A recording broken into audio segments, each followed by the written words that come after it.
श्याम। जय श्री राम। जय जय सीताराम। हरि ओम श्याम।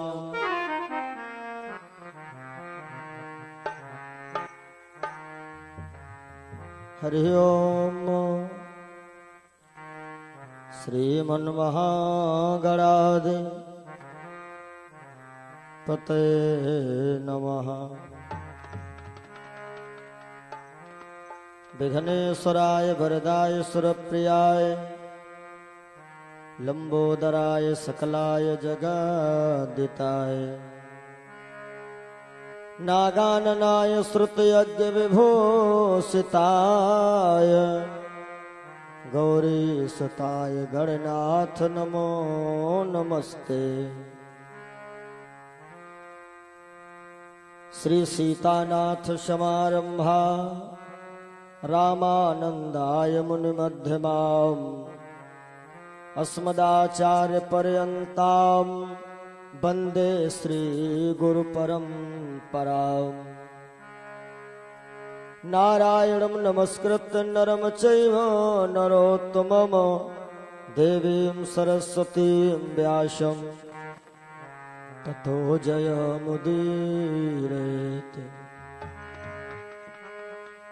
जयन्ती मंगला काली भद्रकाली कपालिनी दुर्गा क्षमा शिवा धात्री स्वाहा स्वधा नमोस्तुते। अतुलित बलधामं हेम शैलाभदेहं दनुजवन कृशानं ज्ञानिनामाग्रगण्यं सकल गुण निधानम वानराणामधीशं रघुपत प्रिय भक्तमवात जातं नमामि। भक्त भक्ति भगवंत गुरु चतुर्नाम बपुएक इनके पद वंदन किए नासत विघ्न अनेक। राम अनंत अनंत गुण अमित कथा विस्तार सुनिया चरज न माने जिनके विमल विचार। जय जय जय हनुमान गुसाई कृपा करो गुरुदेव की नाई। श्री गुरुपद नख मन गण ज्योति सुमिरत दिव्य दृष्टि होती। सिया राम मैं सब जग जाने करो प्रणाम जोर जुग पाणी।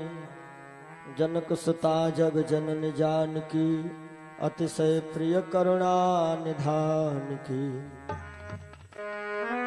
ताके जुगपद कमल मनावो जासु कृपा निर्मल मति पावो। श्री गुरु चरण सरोज रज निज मन मुकुर सुधार। वरणो रघुबर विमल जस जोदायक फल चारु। बुद्धिहीन तनु जानिके सुमिरो पवन कुमार। बल बुद्धि विद्या देहु मोहि प्रभु हरहु कलेश विकार। सतगुरु तेरी वंदना जय श्री आदि गणेश। आके माता शारदे मम कंठ में करो प्रवेश। शिव समान दाता नहीं विपत्ति निवारण हार। लज्जा मेरी राखियो प्रभु नंदी के असवार। एक बार प्रेम से बोलो भक्तों और भगवान की जय हो। जय बोलिए ब्रह्म सच्चिदानंद की जय हो। अपने अपने माता पिता की जय हो। जय बोलो अपने अपने गुरुदेव भगवान की जय हो। सर्वप्रथम हमारे आसन में विद्यमान सभी ज्ञाता ज्ञात दिव्य शक्तियां प्रातः स्मरणीय पूजनीय वंदनीय माता पिता सहित पूजपात श्री गुरुदेव भगवान जिनके चरण कमलों में बार बार प्रणाम। सीताराम। हरि ओम। श्याम श्याम यत्र तत्र से पधारे सभी कथा प्रेमी श्रोता बंधु भक्तजन, भारत की पवित्र मां बहनें और बाल गोपाल, इस कार्यक्रम के आयोजक संयोजक एवं सभी सहयोगी गण, सभी पुण्य आत्माओं को यथाउचित अभिनंदन वंदन, सभी का स्वागत है इस कार्यक्रम में। और जो भी भक्तजन इस कार्यक्रम को हमारे YouTube चैनल के माध्यम से आनंद लाभ ले रहे हैं, उन सभी दर्शकों का हार्दिक स्वागत।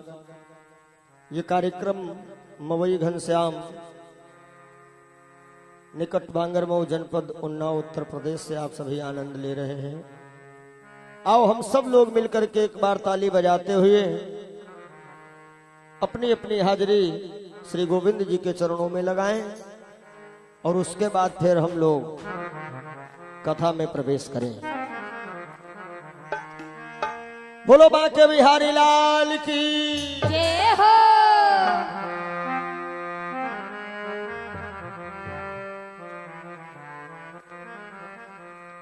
और जब दर पे तुम्हारे जब दर पे तुम्हारे अधमों का ठिकाना है, जब दर पे तुम्हारे जय हो अधमों का ठिकाना है। हाँ जब दर पे तुम्हारे अधमों का ठिकाना है, जब दर पे तुम्हारे अधमों का ठिकाना है। जब दर पे तुम्हारे अधमों का ठिकाना है, जब दर पे तुम्हारे अधमों का ठिकाना है। और फिर मेरी किस्मत में, जय हो। फिर मेरी किस्मत में क्यों रंज उठाना है,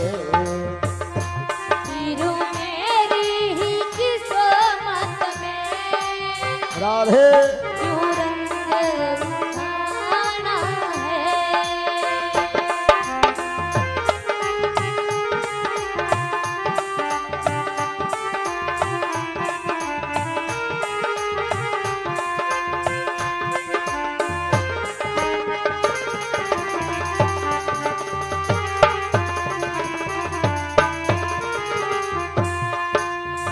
बोलो सावरिया सेठ की जय हो। और हे कन्हैया तारोगे तो तर लेंगे और छोड़ोगे तो बैठे हैं, तारोगे तो तर लेंगे छोड़ोगे तो बैठे हैं। दरबार में अब उठकर, जय हो। और दरबार से अब उठकर हरगिज नहीं जाना है,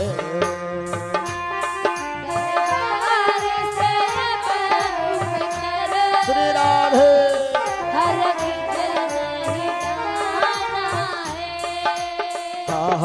दरबार से अब उठकर हरगिज नहीं जाना है, दरबार से अब उठकर हरगिज नहीं जाना है। श्री राधे श्री राधे राधे श्री राधे श्री राधे श्री राधे श्री राधे श्री राधे राधे श्री राधे श्री राधे श्री राधे राधे श्री राधे श्री राधे श्री राधे राधे श्री राधे श्री राधे श्री राधे राधे श्री राधे हाँ जब दर पे तुम्हारे ही जय हो अधमों का ठिकाना है जब दर पे तुम्हारे ही जय हो अधमों का ठिकाना है।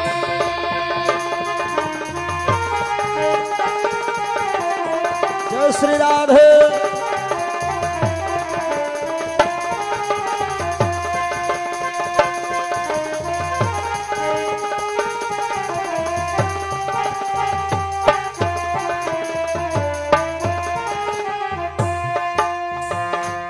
हो मेरी तो कोई करनी निभने की नहीं भगवन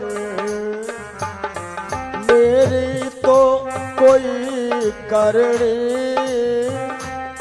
निभने को नहीं भगवन और जैसे भी निभाओगे जय हो गुरु जी जैसे भी निभाओगे तुमको ही निभाना है जैसे भी निभाओगे जय हो तुमको भी निभाना है दर पे तुम्हारे ही सभी भक्त मस्ती में ताली बजाते हुए जय हो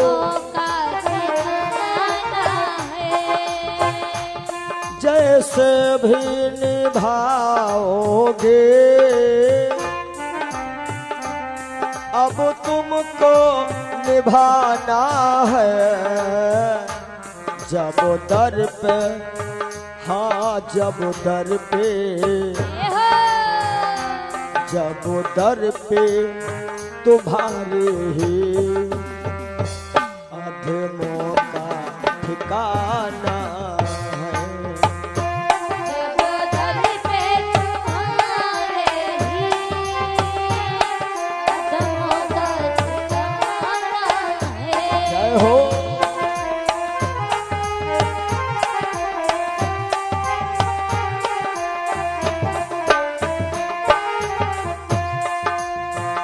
हो फरियाद के सुनने में है कौन सिवा तुमसे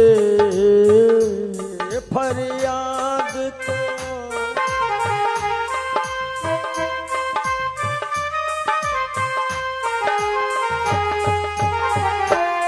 फरियाद को सुनने में है कौन सिवा तुमसे अगर तुम ना सुनो मेरी जय हो हे बाके बिहारी कन्हैया यदि तुम ना सुनो मेरी फिर किसको सुनाना है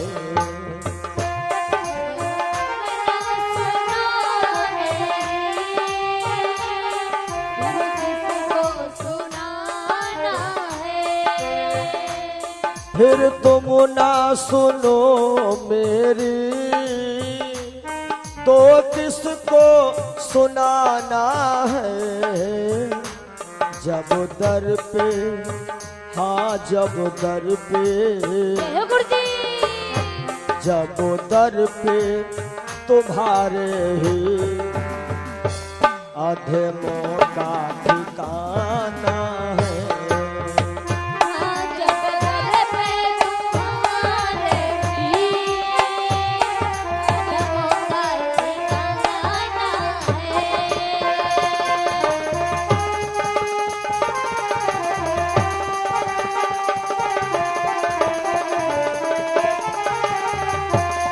हो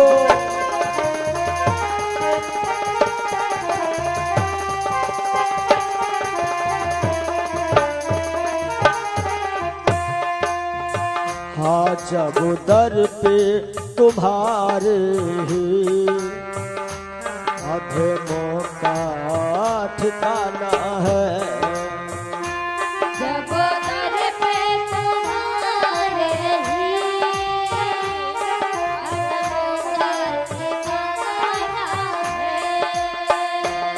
द्रग बिंदु की शक्लों में है ख्वाहिश इस दिल की।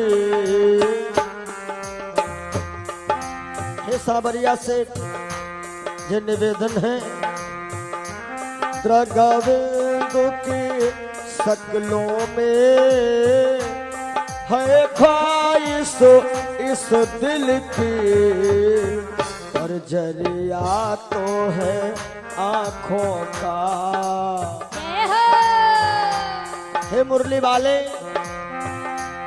मेरे पास ऐसी कोई वस्तु नहीं है जो आपको समर्पित कर सके। जरिया है तो केवल जरिया है तो आँखों का आंसू ही बहाना है। हे जी जरिया है आँखों का, राधे आंसू को बहाना है।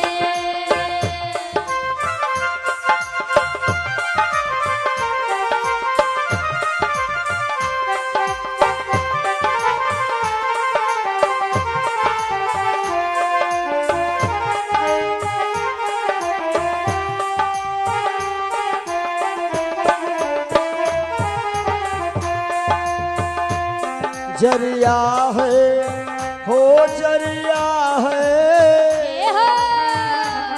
जरिया तो है आँखों का आंसू ही बहाना है।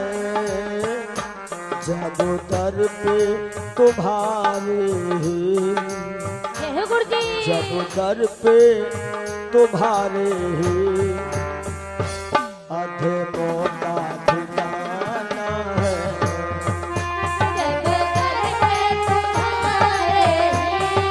जय हो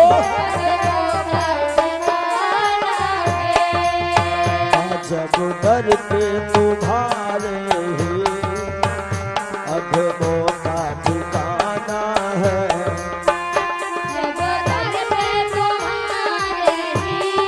राधे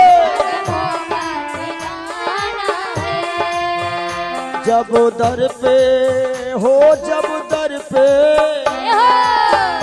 जब दर पे तुम्हारे ही अधमों का ठिकाना है। फिर मेरी ही किस्मत में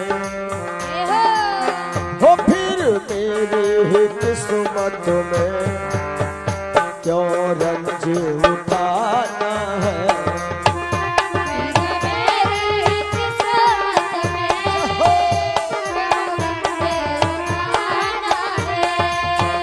फिर मेरी ही किस्मत में काहे रंज उठाना है।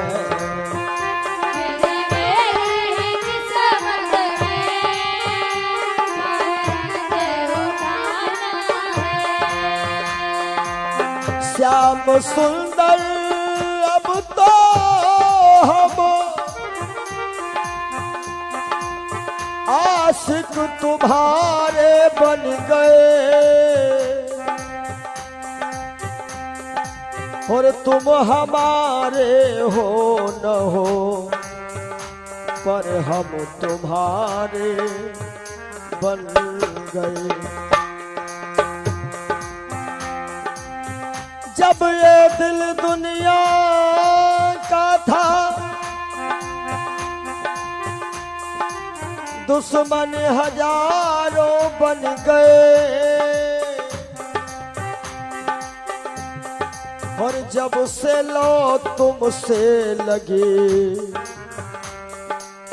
हर दिल के प्यारे बन गए। ठोकरे खाई बहुत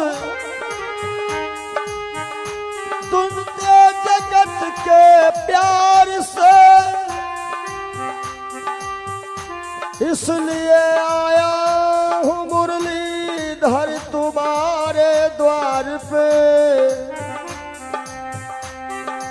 और अब हमें तारो न तारो ये तुम्हारे हाथ है,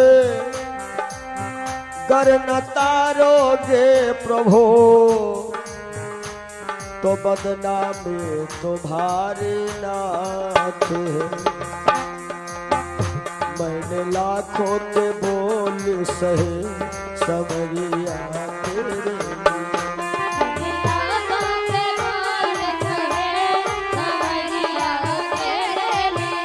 मैंने लाखों के बोल सहे समरिया तेरे लिए।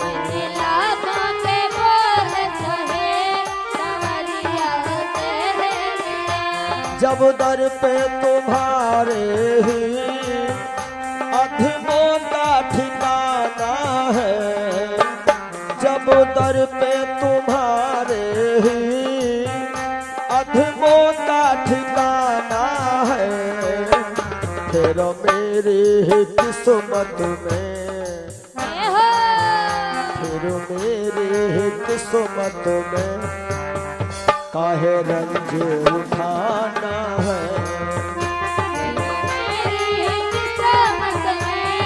चाहो फिर मेरी ही किस्मत में काहे रंज उठाना है।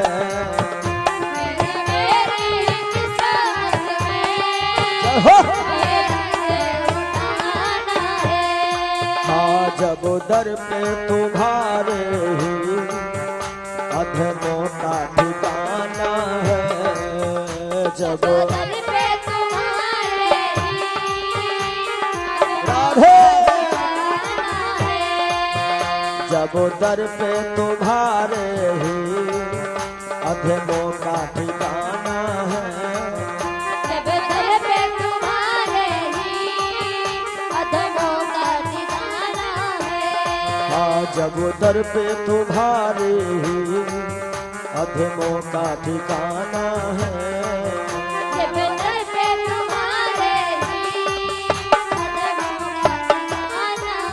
बोलो सांवरिया सेठ की जय हो, जय बोलो खाटू नरेश की जय हो। बहुत बहुत धन्यवाद आप सभी भक्तों को। बड़ा ही सुंदर सुनहरा अवसर आप सभी भक्तों के मध्य में आया। आज कार्यक्रम के चतुर्थ दिवस की प्रथम बेला में आप सभी भक्तों ने आकर के हाजिरी लगाई है। बस केवल हम लोगों के मध्य में 3 दिन का ही सत्संग शेष है। फिर देखो कब बांके बिहारी जी की कृपा होती है जो फिर आप लोगों को ऐसा अवसर मिले सत्संग करने का। ये माता रानी की असीम अनुकंपा है, कृपा है कि जिनके दरबार में आप सभी भक्त बैठ करके सत्संग का लाभ ले रहे हैं। हमारे कई जन्मों के पाप नष्ट हुए और पुण्य उदय हुए जब ऐसा अवसर हमारे मध्य में आया। और कथा का मतलब यही है कि कथा में सुनी हुई कुछ बातें अपने जीवन में जरूर उतारिए। जब जीवन में कुछ परिवर्तन आ जाए समझ लेना हमें कथा का प्रसाद मिला। कथा चाहे राम की हो या कृष्ण की हो, हर कथा में अपनी ही कथा है। बस सुनने का नजरिया बढ़िया होना चाहिए। आप लोगों ने शाम की बेला में सुना भगवान कृष्ण इनके अवतार की कथा। जन्माष्टमी में हम लोग भगवान कन्हैया जी का जन्मदिन बड़ा ही धूमधाम से मनाया करते हैं। लेकिन क्या कभी सोचा है कि इस लीला से हम लोगों को लाभ क्या मिला, या प्रभु जी अपने अवतार की लीला इस प्रकार से किए, इससे हम लोगों को उपदेश क्या मिला। देखो, ये प्रभु जी की ही इच्छा थी, जो कि पहरेदार सो गए, और ये प्रभु जी की ही इच्छा थी जो हथकड़ी बेड़ी खुल गई।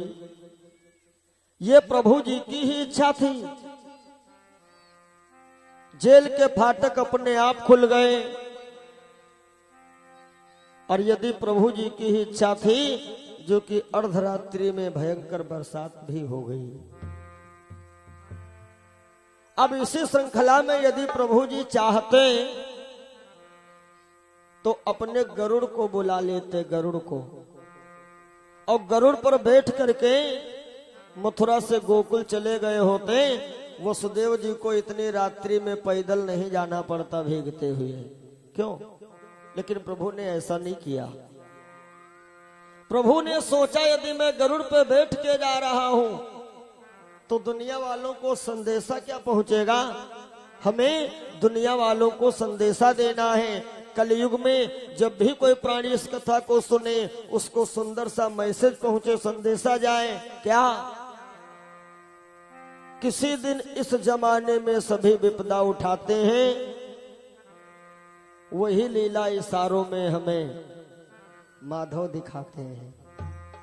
अरे विचार करिए, रमा से किंकरी जिनकी, लक्ष्मी जिनकी गृहिणी हो, रमा से किंकरी जिनकी गरुड़ जैसी सवारी है, और वही त्रिभुवन धनी माधव आज छिपे कमली में जाते हैं।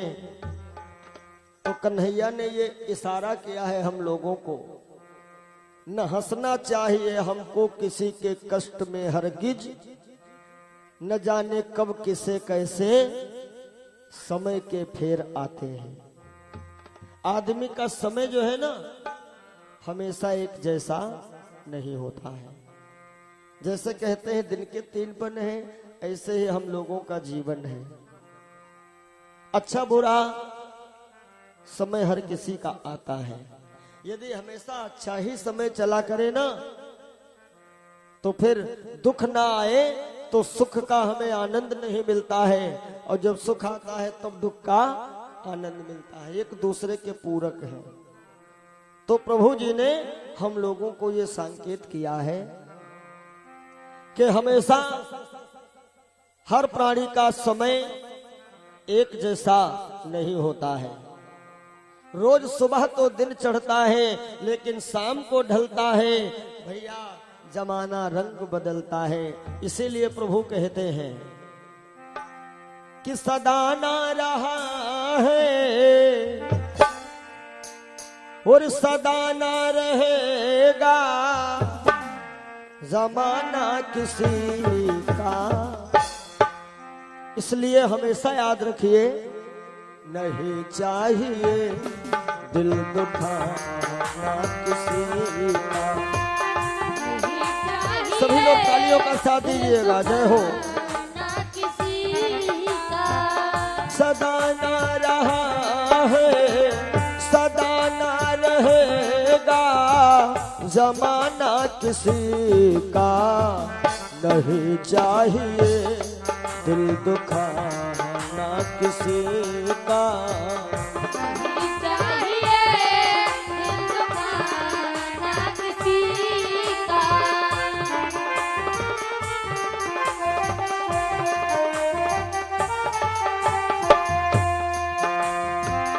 आएगा बुलावा तो जाना पड़ेगा, सर आखिर तुमको झुकाना पड़ेगा। क्योंकि वो मालिक की अदालत बहुत बड़ी अदालत है। आएगा बुलावा तो जाना पड़ेगा, सर आखिर तुमको झुकाना पड़ेगा। काहे के हो वहाँ ना चला है, वहाँ चलेगा बहाना किसी का नहीं चाहिए दिल दुखाना किसी का नहीं चाहिए दिल दुखाना किसी का।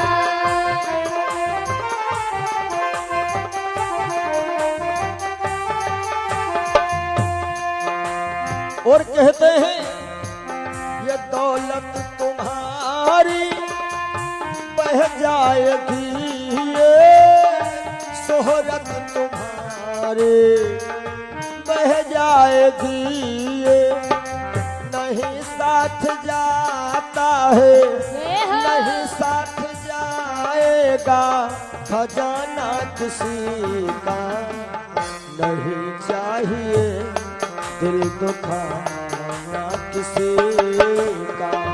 नहीं चाहिए दिल दुखाना किसी का। जय हो।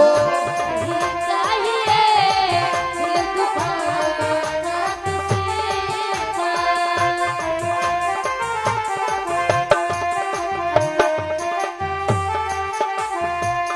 कि दुनिया का गुलशन सदा ही रहेगा, ये तो जहां में लगा ही रहेगा, आना किसी का जग में। ये हो राम जी जी गुरु जी।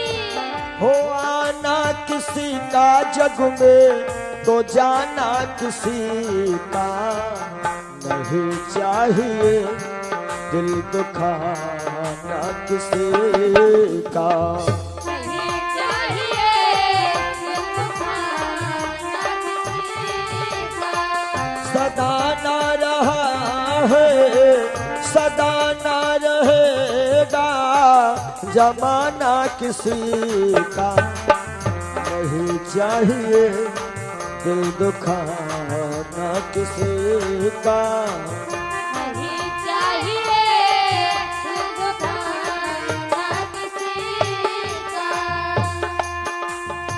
और भैया दुनिया में मुश्किल की बात है अपने को जानना, लेकिन ऐसा कहाँ है अब। खुद तो गांजा पीते हैं, खुद गांजा पीते हैं और पड़ोसी से कहते हैं भैया बीड़ी ना पियो नुकसानदायक है।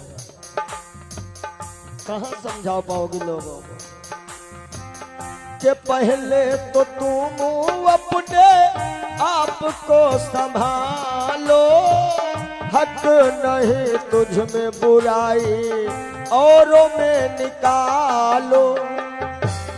काहे के बुरा है बुरा जग में, ये हो बुरा है बुरा जग में बताना किसी का नहीं चाहिए दिल दुखाना किसी का नहीं चाहिए दिल दुखाना किसी का। सदा ना रहा है सदा ना रहेगा जमाना किसी का नहीं चाहिए दिल दुखाना किसी का नहीं चाहिए दिल दुखाना किसी। बोलो सच्चिदानंद भगवान की जय जय। हो। तो प्रभु जी ने हम लोगों को ये इशारा किया कि सब दिन होत न एक समान।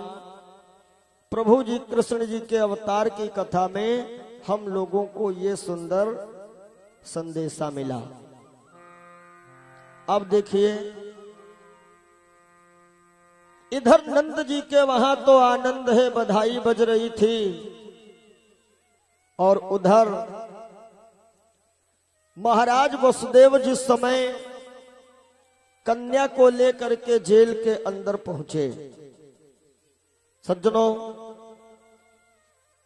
वसुदेव जी इस कन्या को लेकर के जेल में पहुंचे। प्रभु ने अपनी माया का तार हटाया और जैसे माया का तार हटा हथकड़ी बेड़ी पड़ गई। जेल के फाटक अपने आप खुलने लगे और जब फाटक खुलने लगे ना तो पहरेदार जागने लगे और एक जागता है दूसरे को जगाता है, भैया सो गए। तो जो कोई जगता है यही कहता है भैया सोए नहीं है। देखिए कुछ लोग ऐसे होते हैं ना जो कभी भी सत्य नहीं बोलते हैं जीवन में। कौन कौन पक्के झूठे होते हैं? एक तो वो नहीं सत्य बोलते हैं जो साइकिल से गिर जाएं। जब गिरते हैं ना तो पहले दाएं बाएं देखा, किसी ने देखा तो नहीं, फटस खड़े हो गए और उसी समय पूछो भैया का चोट लगी तो पहला शब्द होता आहा। पूछो का गिर गए, आहा, और गांठी दोनों फूटी है। अब दूसरे वो सत्य नहीं बोलते हैं जो समाज में सो जाएं। कोई समाज में सोता हो, पूछो भैया सो गए तो पहला शब्द आहा, आंख लग गई। और जिनके पास ये मोबाइल फोन है ये तो पक्की झूठ बोलने की मशीन है। बैठे हैं मवई का इंतजाम कहाँ हो, बोले हम तो इस समय बांगर मऊ में।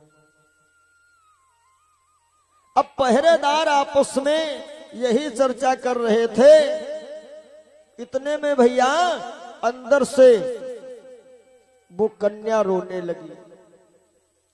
और जब ये रोने की आवाज पहरेदारों ने सुना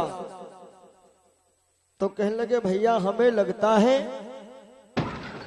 8वीं संतान हो गई। किसी ने कहा नहीं नहीं भैया दाल में कुछ तो काला है, तो किसी ने कहा कुछ काला नहीं है बल्कि दाल पूरी काली है। जब सब लोग सो रहे थे फिर क्या हो, कहा चलो कंस से चल करके बता देते हैं, लेकिन ये सुन लीजिए, ये मत कहिएगा कोई लोग कि वो सो रहे थे, नहीं तो तुम हमको बताओगे सो रहे थे, हम तुमको बताएंगे सो रहे थे। मिलेगा कुछ नहीं किसी को। तो दरबानी जाके कहा हुआ है अष्टम लाल, और कंस राज आया तभी नेत्र कर रहा लाल। लाल लाल आंखें करके दौड़ा है कंस। आया तो बहुत ज्यादा मदिरा पी के, लेकिन जेल में पहुंचते ही मेरे भैया नशे उसका गायब। काहे?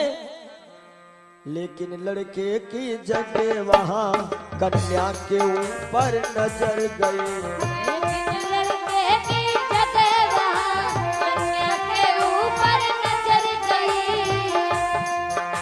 लेकिन लड़के की जगह वहां कन्या के ऊपर नजर गई। वो नशा हिरन हो गया तभी और मदिरा सारी उतर गई।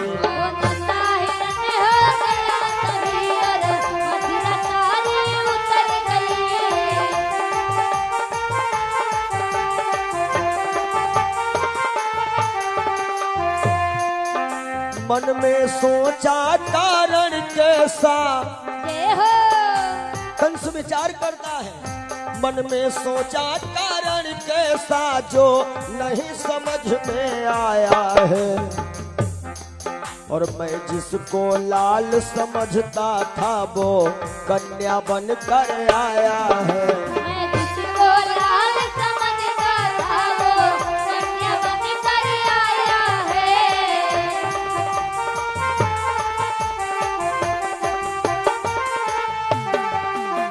अरे अच्छा जो भी हो कुछ भी हो, इसका भी रक्त बहाना है और इस पड़े हुए पत्थर के ऊपर पटक करके इसको परलोक पठाना है। जैसे कंस ने इस कन्या को लिया, पृथ्वी पे पटकना चाहा, कन्या हाथ से छूट गई। ये माता विंध्यवासिनी थी, जो प्रभु की योग माया बन के आई। कन्या आसमान में मंडराई कि व्यर्थ नराधम तू हुआ मेरे ऊपर बाल, अरे तू मुझे क्या मारेगा, गोकुल में है खेलता जो है तेरा काल। कन्या ने स्पष्ट नहीं बताया कि तेरा काल कन्हैया, गोकुल में तेरा काल। तो कंस ने एक आंदोलन शुरू किया, बच्चा मारो आंदोलन। ढेर सारे राक्षसों को बुलाया, गोकुल चले जाओ, वृंदावन चले जाओ, जितने बच्चे छठ वाली तिथि से आज तक पैदा हुए सबको मार डालो।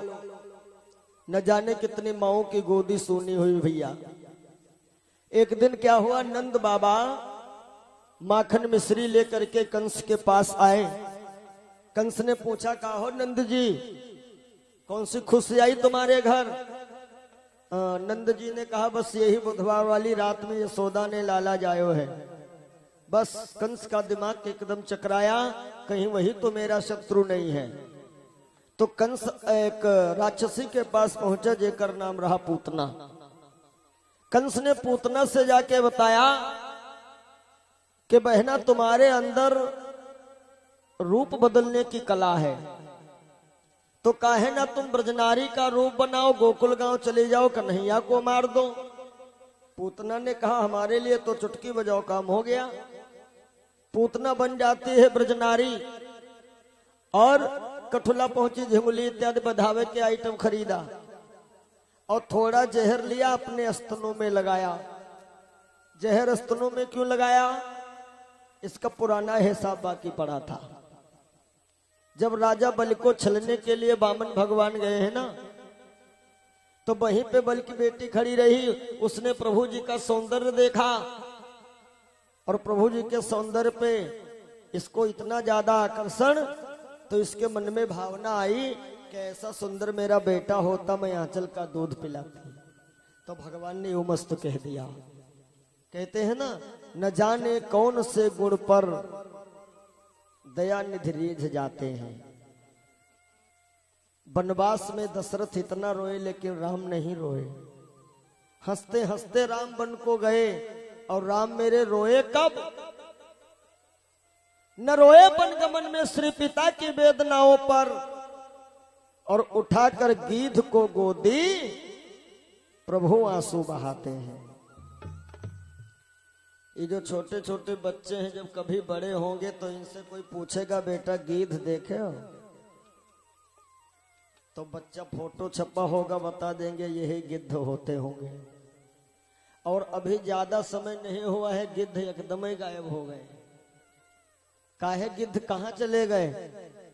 गिद्ध इसलिए चले गए हैं आजकल के लोगों की मानसिकता देख करके। गिद्ध पक्षी में एक विशेषता होती थी, आप लोग देखे होंगे कि गिद्ध पक्षी कभी जिंदा जानवर को मार के नहीं खाता था। गिद्ध जो है हमेशा मरे हुए जानवर का ही मांस खाता था। और मांस खाने के बाद ये पक्षी क्या करते थे, जाते थे एक तालाब में स्नान करते, और स्नान करके दोनों पंख फैलाए के सूर्य नारायण के सामने बैठते थे। किस लिए? कहते थे, हे नारायण, ये गांव के बाहर मांस पड़ा था और 2 दिन के बाद ये सड़ने लगता, और जब 2 दिन के बाद ये सड़ जाता तो हवा चलती, और हवा के माध्यम से ये प्रदूषण गांव के अंदर जाता, और जो गांव के अंदर प्रदूषण फैलता, न जाने कितने गरीब लोग बेचारे मर जाते। तो हे नारायण जी, हमने ये मांस खा लिया, प्रदूषण समाप्त, अब गांव वाले सब बीमारी से दूर रहेंगे, नहीं तो सब बीमार हो जाते हैं। गिद्ध पक्षी कहते हैं, नोच घसोट के मुर्दा खाते थे हम, और अब हमसे ज्यादा खाने में आगे हो गए हो तुम। अब मुर्दा तुम्हारे भर का नहीं बचे तो हम का खावे, चलो तुम ही लोग आघाई खाई ले।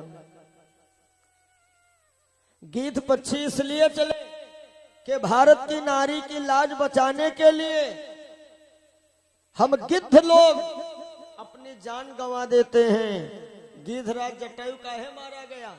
सीता की लाजें तो बचानी थी उसे। तो गिद्ध कहते हैं कि हम गिद्ध पक्षी एक अबला की लाज बचाने के लिए मर जाते हैं, और तुम मानव हो करके लाज बचाना अलग रखो, लाज लुट रही है। कहते हैं भैया हम भी आ रहे हैं, इसलिए गिद्धों ने छोड़ दिया तुम्हारा देश। तो न जाने कौन से गुण पर दयानिधि रिझ जाते हैं, यही हरिभक्त कहते हैं, यही सदग्रंथ गाते हैं।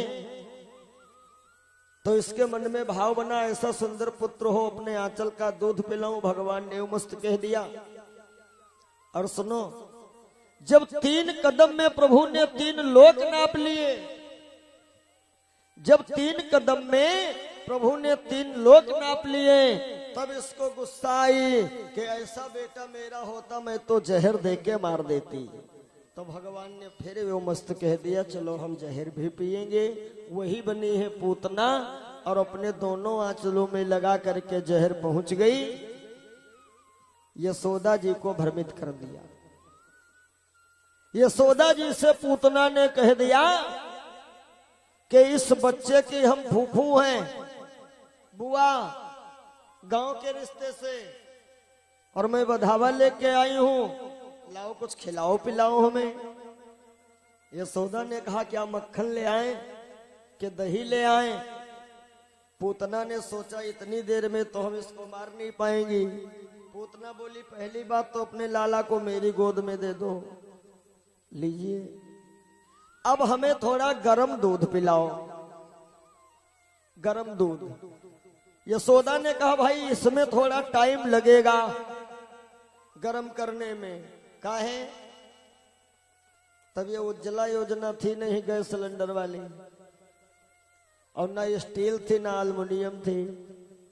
तब दूध गर्म किया जाता था मिट्टी की हंडी में, दूध हांडी में, और उस हंडी वाला गर्म दूध पीने में भी बड़ा स्वादिष्ट होता था, अपने आप उसमें मिठास बन जाती थी।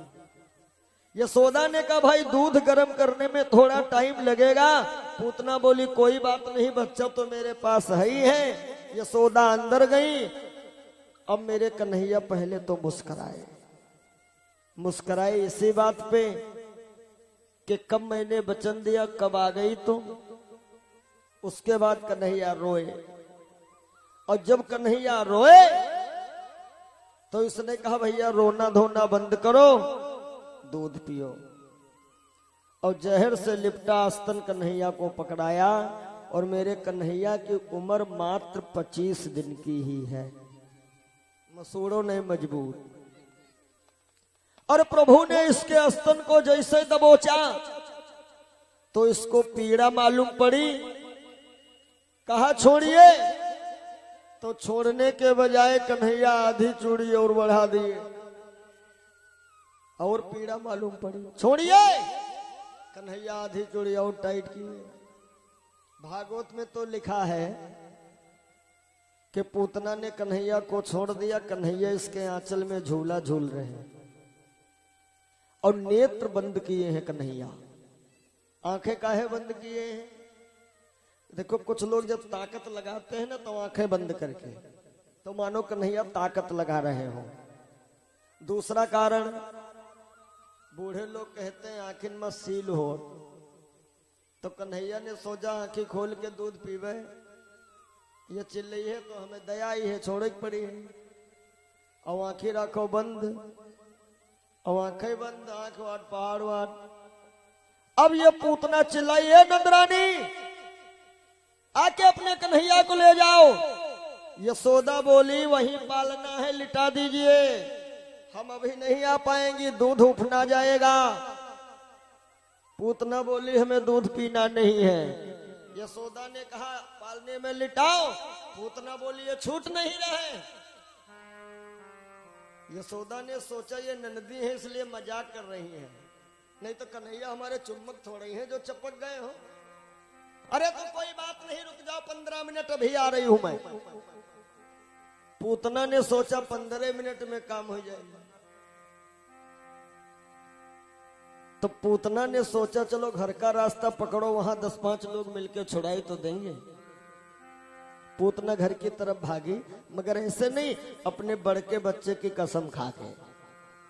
नंदरानी, मैं सच कहती हूँ, अपने बेटा की कसम खाती हूँ, यदि आज मैं जिंदा घर पहुंच गई ना, तो जीती जागती अगर अब ते मैं घर को जाने पाऊंगी, तो कसम लाल की खाती हूँ, गोकुल को कभी न आऊंगी। ऐसा कह के पूतना भागी, एक जंगल में पहुंची। प्रभु ने सोचा अब इसका काम तमाम करो।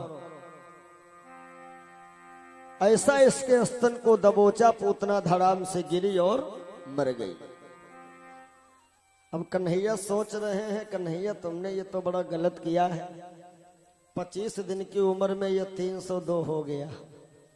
अब लोग क्या कहेंगे गोकुल वाले कि कन्हैया तो अवतारी है। अच्छा, जो हम लोगों के बीच में महापुरुष आए, अभी भी हैं, वो महापुरुष हमेशा अपने को छिपाने की कोशिश करते हैं। वो बताते नहीं है कि हम ये हैं वो हैं। ये तुम पहचान पाओ, ये तुम्हारी नजर बढ़िया होनी चाहिए। कन्हैया ने सोचा यदि लोगों की नजर में हम अवतारी आ गए, तब लीला कैसी, क्या किया जाए। इतने में कन्हैया ने देखा मनसुखा, श्रीदामा, दुविध मैन, बौरे भैया, छदामी, बौने भैया, ये सारे ग्वाल बाल आ गए दौड़ दौड़ के। कन्हैया की नजर पड़ी और कन्हैया बड़ी जोर से रोए, तो मनसुखा दौड़ा, कन्हैया को गोद ले लिया। और छदामी भैया पूतना की लाश पे धड़ाधड़ लाठी चला रहे हैं। उधर से नंदरानी आई रोती हुई। छदामी कहते हैं मैया ऐसे न लाला को छोड़ा करो, ये दुष्ट लिए जा रही थी, मैंने पहचान लिया और 5 लाठी मारे, 5 मर गई। जसोदा बोली बच्चा तुम्हारे लोगों तो सहारा है। कन्हैया ने मन में सोचा कि छदामी भैया इतना बड़ा केस तुमने अपने सर ले लिया, हम जो है ये तुम्हारा एहसान कभी नहीं भूलेंगे और आज से तुम हमारे मुंह लगे सखा बनोगे। ये लाठी वाले हैं ना, ये कन्हैया के पक्के सखा हैं, एक इशारे पे काम करते हैं। कंस को सूचना मिल गई, पूतना मारी गई, किसने मारा कहीं पता ही नहीं। सकटासुर तुम जाओ। सकटासुर कहता है हम आज नहीं परसों जाएंगे। परसों क्या है? परसों मेरे कन्हैया 27 दिन के पूरे हो रहे हैं और 27 दिन का जब बच्चा होता है ना, तो एक प्रोग्राम हम लोग रखते हैं ना कि 27 दिन के हुए जब प्रभु जगदाधार, 27 दिन के हुए जब प्रभु जगदाधार। अरे हुई नंद घर आज फिर एक बड़ी ज्योनार, हुई नंद घर आज फिर एक बड़ी ज्योनार। जय हो।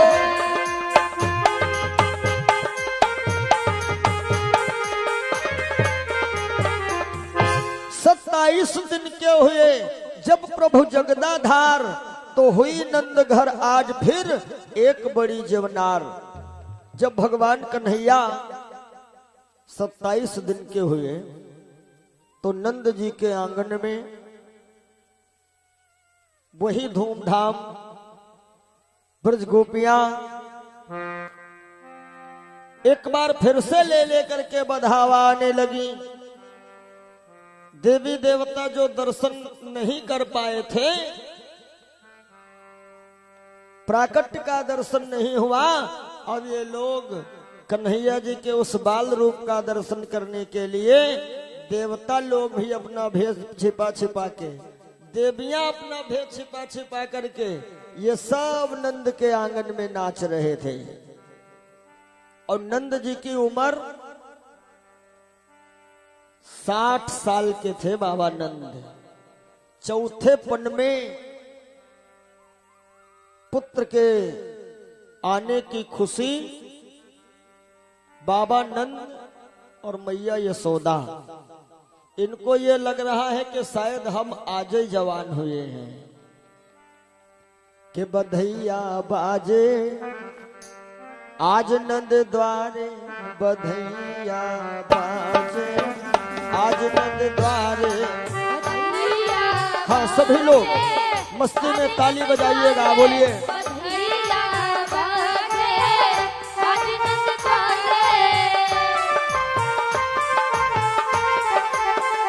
जय हो। बधाई है बधैया बाजे आज नंद द्वारे,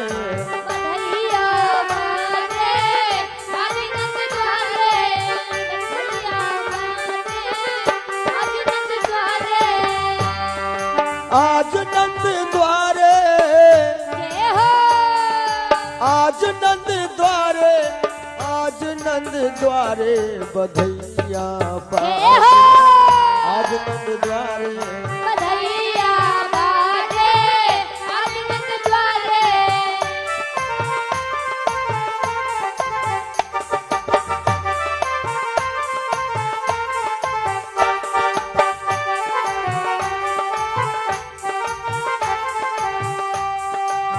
कौन लुटावे अनधन सोना, अनधन सोना हो अनधन सोना, अनधन सोना हो अनधन सोना। कौन लुटावे अनधन सोना, कौन लुटावे वस्त्र भैया बधैया बाजे आज नंद द्वारे, बधैया बाजे बधाई हो।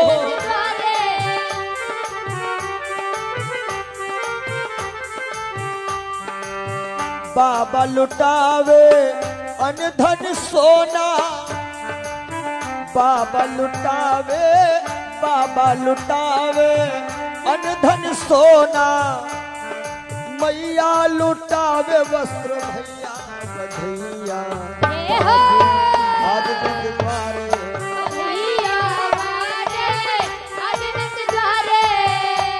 और ये कार्यक्रम भी हमारे भैया परीक्षित राम बाबू जी जो कि गुलरहिया निवासी हैं, लेकिन माता रानी की कृपा उनके आशीर्वाद से इनको भी पुत्र रत्न की प्राप्ति हुई। उसी के उपलक्ष्य में यह कार्यक्रम माता रानी के प्रांगण में हुआ। आज नंद द्वारे हो आज नंद द्वारे बधैया बाजे आज नंद द्वारे बधैया, बधैया बाजे आज नंद द्वारे, बधैया बाजे आज नंद द्वारे। आज नंद द्वारे हो आज नंद द्वारे बधैया बाजे आज नंद द्वारे, बधैया बाजे आज नंद द्वारे, बधैया बाजे आज नंद द्वारे। आंगन में सखी नाचे गावे, नाचे गावे सखी नाचे गावे, नाचे गावे सखी नाचे गावे। आंगन में सखी नाचे गावे,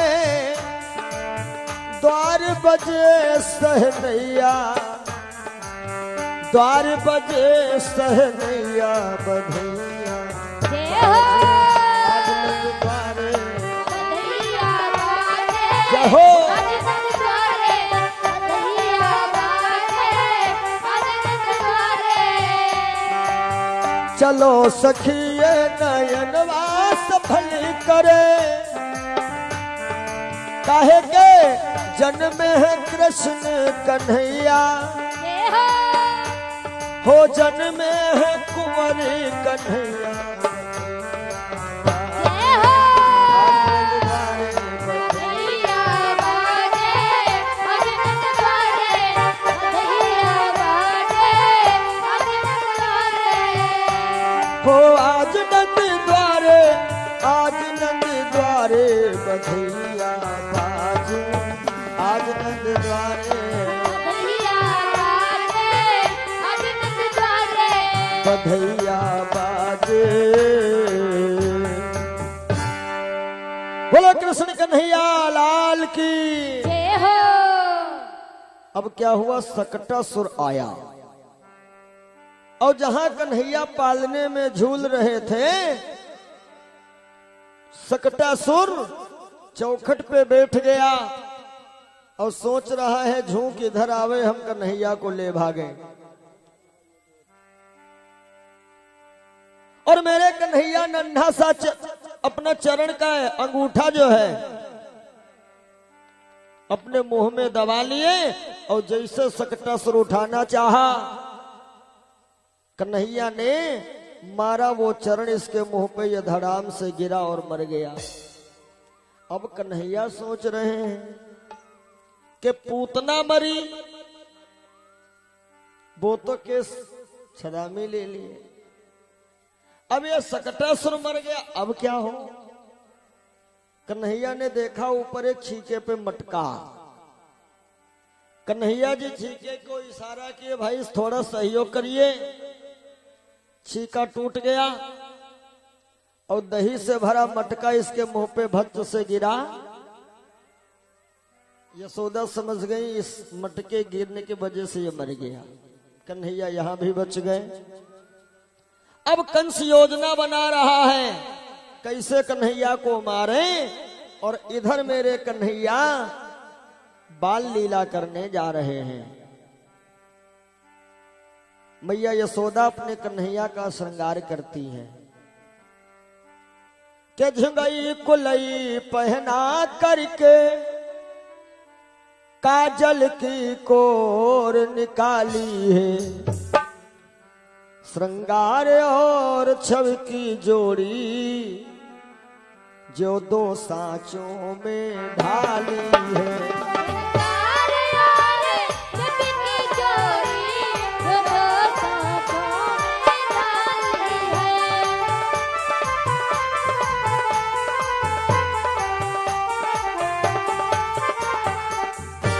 मैया यशोदा के आंगन में श्याम और बलराम ये घुटनों के बल चल रहे हैं। मैया यशोदा ने अपने कन्हैया को सबसे बड़ी शिक्षा क्या दिया है कि कोई भी बड़ा बुजुर्ग हो उसको दौड़ करके प्रणाम करो। पैर छूने से आयु विद्या यश और बल की प्राप्ति होती है। और हम बता चुके हैं कि संभला है जिनका बचपन, जीवन बना उन्हीं का। यदि बच्चे का बचपन संभल गया तो आगे वो बच्चा उन्नति कर सकता है, और बचपन यदि बिगड़ गया तो बचपन तो बड़ी दिक्कत है। और बच्चे की जिंदगी बनाने और बिगाड़ने वाले कौन हैं? बच्चे की जिंदगी बनाने बिगाड़ने वाले होते हैं उसके माँ बाप। चाहे बच्चे का जीवन बनावें और चाहे बर्बाद कर दें। वैसे जिंदगी बर्बाद करने में पिता से ज्यादा मम्मी का हाथ रहता है। ये लोग बच्चन की जिंदगी ज्यादा बिगाड़ते हैं। क्यों? बच्चा यदि गलती करके आया है और पिताजी ने छड़ी उठाया, भैया मम्मी के लागे पहुंचे, मम्मी कहें देखो छुओ ना, तुमका हमारी कसम है।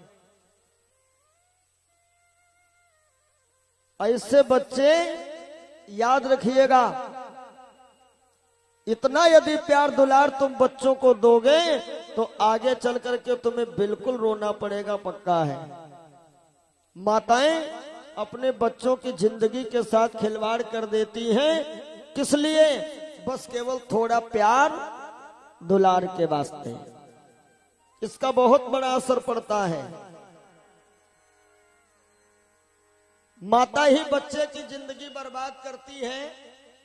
नाटक देखा हो आप लोगों ने, सुल्ताना डाकू। सुल्ताना अपनी माँ से यही एक दिन कहने लगा आखिर में कि मम्मी जब पहले दिन हम अंडा चोरी करके लाए थे तभी यदि हमारी पिटाई तुम कर देती तो आज ये गति नहीं होती। हम माताओं से ये निवेदन करेंगे कि अपने बच्चों का भविष्य अंधकार में ना ढकेलो। अभी बच्चा यही तो कहते हैं देहात, देहात क्या है? यही देहात है। ये बच्चे जितने सब गड़बड़ कर रहे हैं, गलती इनकी नहीं है, सब इनके अम्मा पापा गलती है। बतौबे नहीं कि हो जाए शांत बैठे कथा सुनियो। ये घर में परेशान के मम्मी के हम खाना खाओ, पंडित खाओ, जाए चलो खेलो जाए, तो सब खेल जाए। बड़ी समस्या यही भारी है। कुम्हार का चाक देखे हो, मिट्टी एक ही है, और केवल कुम्हार भैया उंगली का इशारा कर देते हैं तो कहीं कुल्हड़ बना, तो कहीं प्याली बनी, तो कहीं चिलम बनी, तो कहीं सुराही बनी। सुराही में जल भरा गया, खुद ठंडी है, तो जितने लोग जल पिए उनको कलेजा ठंडा हुआ। और वह माटी बनाई धरे नहीं चिलम, तो खुद जलते हैं, जत्ते पिए थे उनका पूछो कत्ती तरावट मिले थे।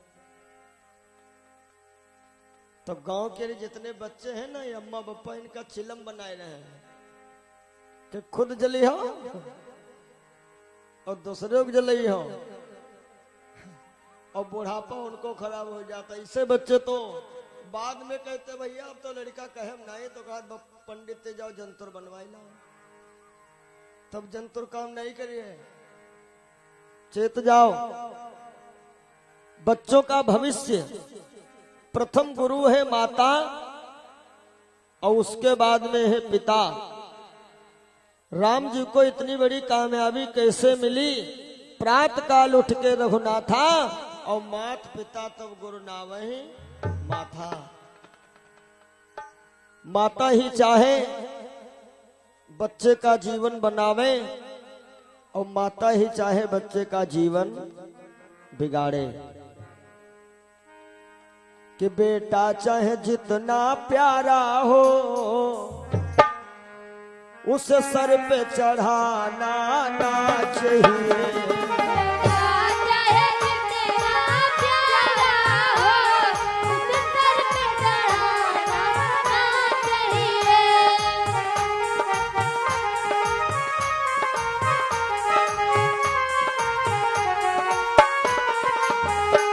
बेटा चाहे जितना प्यारा हो, उसे सर पे चढ़ाना ना चाहिए। बिटिया चाहे जितनी प्यारी हो, बिटिया चाहे जितनी प्यारी हो, घर घर में घुमाना ना चाहिए।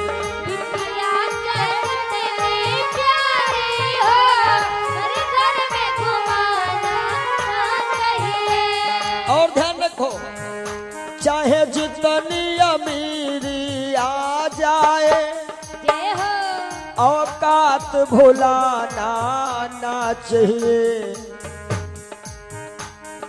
थोड़ा धन हो गया ना, आदमी अपनी औकात भूल जाता है। चाहे जितनी अमीरी आ जाए, औकात भुलाना ना चाहिए। और चाहे जितनी गरीबी आ जाए, प्रभु जी को भुलाना ना चाहिए।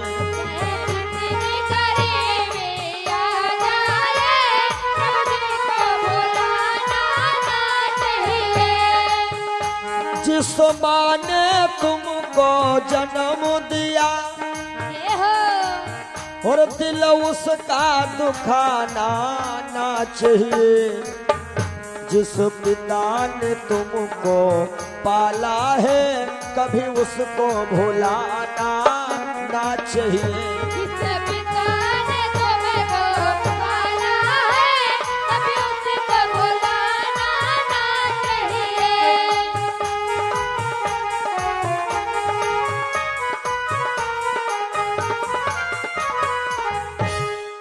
घर ही से बच्चा बनता है, घर ही से बिगड़ता है। संभला है जिनका बचपन जीवन बना उन्हीं का, सतगुरु जिन्होंने पाया आपा जगा उन्हीं का। गम खाना मौन रहना संकट को सहन करना यह गुण जिन्होंने सीखा तो रुतबा बना उन्हीं का। ये निवेदन करूंगा हर एक माँ बाप से कि अपने बच्चे का भविष्य जो है अंधकार में ना ढकेलें। हालांकि ऐसा कोई बाप चाहता नहीं है, ऐसा कोई बाप नहीं चाहता है कि हमारे बच्चे का भविष्य अंधकार में जाए, लेकिन हो जाता है। क्यों हो जाता है? इसका कारण यही है दुलार प्यार। दुलार किया जाए हिसाब भर का। क्यों? प्यार दुलार बच्चों के लिए ही तो है। बच्चों से कितना प्यार दुलार रखें? खाना कपड़ा पढ़ना लिखना इतना दुलार बच्चों का है। बढ़िया भोजन कराओ, कपड़े पहनाओ, पढ़ाओ लिखाओ, और इससे आगे मत बढ़ो। खाना कपड़ा पढ़ना लिखना इतना दुलार बच्चों का है, और इसके आगे गाली बक्के सोहबत बैठे बेजा दुलार बच्चों का है। दुलार प्यार बच्चों के लिए ही है, लेकिन दुलार सीमित रखो। अब दुलार सीमा पार कर जाता है। काहे भैया तुतली भाषम गारी दिए, मम्मी बड़ा खुश, पैसों देती बेटा फिर गरियाओ। भैया छोटे हैं, तुतली भाषा में बोल रहे हैं, मम्मी दुलार में एक छड़ी देती, भैया पापा को मारो, और पापा धड़ाधड़ मारे जा रहे हैं। डांटत नहीं, पापा कहा शाबाश बेटा वाह, 2 और मारो, 5 रुपया देंगे। पैसा दे दे मारू खाइयो, तो आगे वो बच्चा कहाँ तक तुमका डरी है। जितने बड़ा हुए उतने फिर ले ले लाठी सीताराम। भगवान कृष्ण नियम है बड़े बुजुर्गों को उठ करके प्रणाम करना, आशीर्वाद लेना। एक दिन मैया यशोदा अपने कन्हैया को शयन कक्ष ले गई, बेटा सो जाओ। कन्हैया बोले मैया हमें नींद नहीं आ रही है। यशोदा कहती सो जाओ बेटा, कन्हैया कहते मैया नींद नहीं आ रही है। एक बात और बताएं, आजकल का समय होवे तो बच्चा जल्दी सो जाए। काहे? बच्चा नहीं सोया तो एक फट से मारे सो जाओ, नहीं सोए कहीं सो जाओ ना, वह पकड़ना बाबा यह पकड़ा दे। अब कहीं कहीं बच्चा लोग हम लोगों ने देखे चिल्लाए भाग पड़ा, का है हम पकड़ना बाबा। बच्चा नहीं सोया, मम्मी कहती है मैं आऊं, बिलैया आएगा सो जाओ। जरा सोचो माताओं, यदि तुम बिल्ली और चूहिया कह के अपने बच्चों को सुलाओगी तो वो बच्चे बड़े होंगे, आगे क्या कर पाएंगे अपनी रक्षा, और कैसे करेंगे हमारे भारत देश की रक्षा। पापा कहते खेत पे इंजन लगा बेटा लेटो चले, भैया कहते वहां बिलौटाए गए। गलत बात है ये ना। पुराने समय में जब माताएं बच्चों को सुलाती थी ना, तो बढ़िया से बढ़िया वीरता भरी कहानी सुना सुना करके। एक बात याद रखें, आपने देखा होगा छोटे बच्चे दादी बाबा के पास ज्यादा रहते हैं, क्योंकि बुढ़िया बूढ़ों ने तो काम है खाना खाए, पोते पोता कथा कहानी सुना। वैसे कुछ बूढ़े लोग कहे लागत है पंडित जी लड़का से पोता ज्यादा प्यार हो, और हम कहते या मजबूरी है, या मजबूरी है। पोता प्यार न होई तो गरम गरम खाई तो नहीं पई हो। हम तो कहे पोता से प्यार न करो, फिर देखो सुखैली रोटी न मिले तो बताओ। बहुरिया कहे लगती है लाई न पाए भैया तुमको देखो खवाई बाबा खाए गरम गरम, और जब तक पोता से प्यार करे हो उतने बढ़िया भोजन पई हो। एक पोता अपने बाबा से पूछ रहा है। पोता कहता है बाबा एक बात बताओ, कहानी बाद में सुनाओ। पूछो। पोता कहता है बाबा यूं बताओ तुम कौन बिरादर हो। बाबा ने कहा अरे यूं का पूछ रहा है, हम तुम्हारे बाप के बाप हैं। पोता कहता है तो हमका पता है बाप के बाप हो, लेकिन तुम्हारी बिरादरी कौन है। तो बाबा ने कहा जो बिरादर तुम्हारा बाप वो बिरादर हम। पोता कहने लगा बाबा ये बात तो नहीं मानब। काहे? कहा यदि हमारी बिरादरी के होते तो हमारे बर्तन में खाते। हम देख रहे हैं दादी बाबा दोनों लोग मिट्टी के खल में खाना खा रहे, कुल्हड़ में पानी पी रहे। हमारी बिरादरी कहाँ? दादी बाबा बड़ी जोर से बेचारे रोए, बोले बच्चा रहा है तुम्हारी ही बिरादरी, लेकिन जब से तुम्हारी मम्मी के चरण हमारे घर में पड़ गए हम कल कुल्हड़ वाले हो गए। तो पोता कहता हमको पहले बताओ तो तुमका थरिया दवा देते। तो दादी कहना आज दवाओ।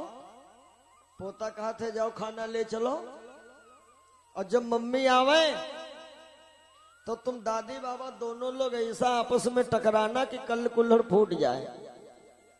बाबा कहें भैया वो तुम्हारी महतारी बहुत भली है, जो कल कुल्हड़ फूटी तो हमका जमीन हम खवा दे। पोता कहते वह गारंटी हमारी, चलो। आए दोनों लोग, लाओ बहू भोजन। बहू बोली रुक जाओ आ रही।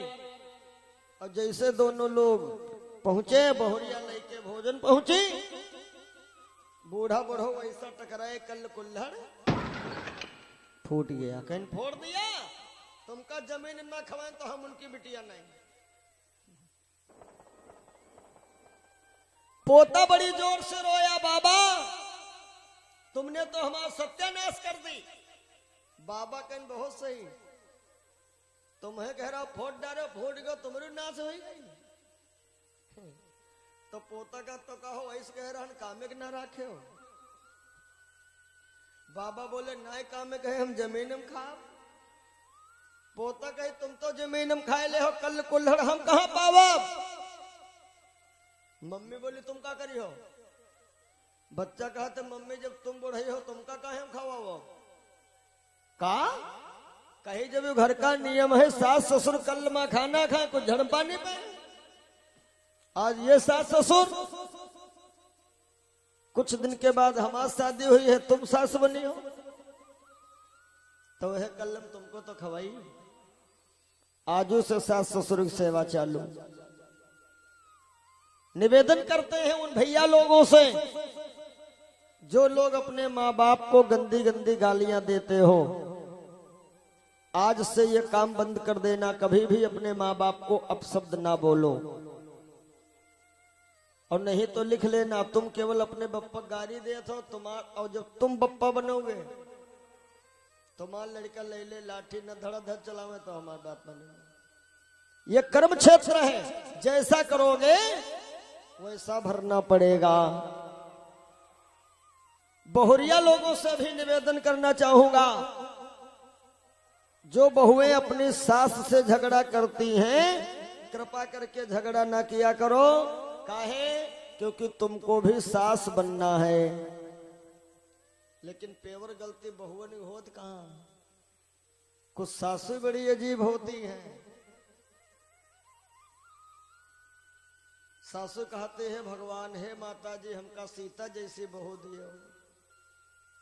आज की सासें कहते हैं माता जी हमका सीता जैसी बहुरिया दियो, और खुद है मंथरा की नानी। तुमका सीता कहां मिली। सासुओं से निवेदन है कि आप लोग अपनी बहुओं को बहू न मानो बल्कि उनको सगी बिटिया मानो। यानी जब तुम कौशल्या बन जाओगी तो बहुरिया सीता तुमको मिल जाए पक्का। और तुम कौशल्या बनी हो नहीं, तुम रही हो मंथर की नानी, बहुरिया सीता मिली है नहीं। हम तो कहते सास बहुम कबू झगड़े न हुई है। कब? जब सास लोग अपनी बहू को सगी बेटी का दर्जा दें, और जब तुम सगी बेटी मानोगी तब समझ लो बहू तुमको सगी माता का दर्जा देगी जरूर। पर लड़किनी बधु घर आई राखियो नैन पलक की नाई। ये कर्म क्षेत्र है। ये सूत्र याद रखिएगा कि भगवान के घर देर है, अंधेर नहीं है। उस अदालत का जो प्रधान है कर्म, बहुत सख्त है वो, कि कर्म प्रधान विश्व करी राखा, जो जस कीन सो तस फल चाखा, जो जस कीन सो तस फल चाखा, जो जस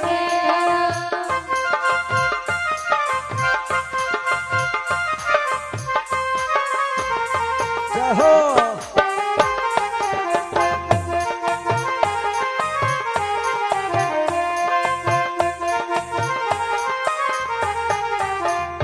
कर्म प्रधान विश्व कर राखा, जो जस कीन सो तस फल चाखा।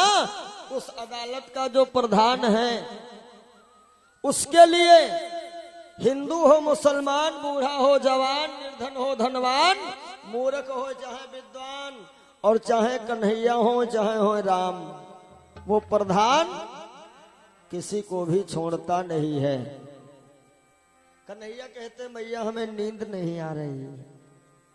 यशोदा बोली बेटा हम तुम्हें कोई कहानी सुना, मैं कथा। कन्हैया बोले कौन कथा सुनाओगी? यशोदा ने कहा मैया सुना। वो यशोदा मैया बोली कन्हैया हम तुम्हें राम कथा सुनाए। अब देखिए 2 in 1, वही राम है और वही श्याम है, लेकिन अपनी ही कथा प्रभु अपने आप सुनने के लिए आतुर हैं कि मैया हमें राम कथा सुनाओ। क्यों?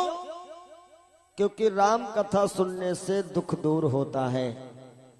अब आजकल 2 पन्ना याद कर ली रामायण के, कहते हैं का कथा में चले, हमका तो सबई आवाज।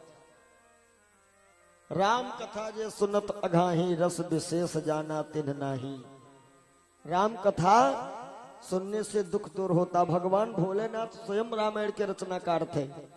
रच महेश निज मानस राखा, लेकिन फिर भी भोले बाबा सती जी को लेके साथ में कुंभज बाबा के पास कथा सुनने गए थे ना। कन्हैया कहते मैया राम कथा सुनाओ। यशोदा ने राम जन्म से लेकर के राम विवाह तक की कथा सुनाई। कन्हैया बोले मैया फिर क्या हुआ? यशोदा ने कहा बेटा आगे की कथा में बस वही है, कर्म प्रधान विश्व करी राखा, और जो जस कीन सो तस फल चाखा। कर्म ने राम जी को भी नहीं छोड़ा। एक भजन मैंने गाया था बहुत पहले, आप लोगों ने सुना होगा।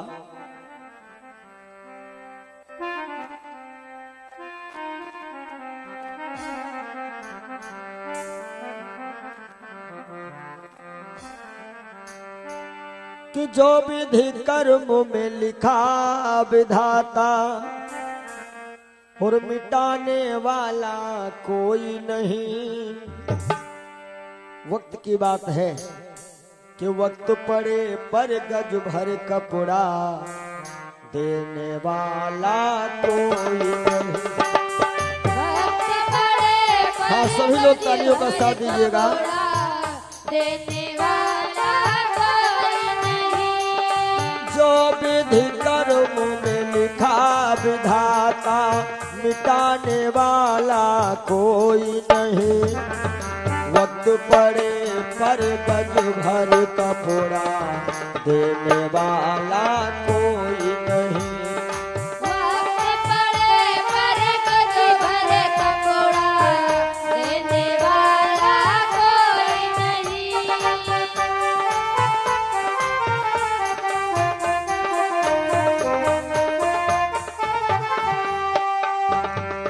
वक्त पड़ा देखो हरिश्चंद्र, काशी जाई बिके भाई। रोहिदास को डसो सरप ने, रोती थी उसकी माई। वक्त पड़ा देखो हरिश्चंद्र पे, काशी जाइब के भाई। रोहिदास को डसो सरप ने, रोती थी उसकी माई।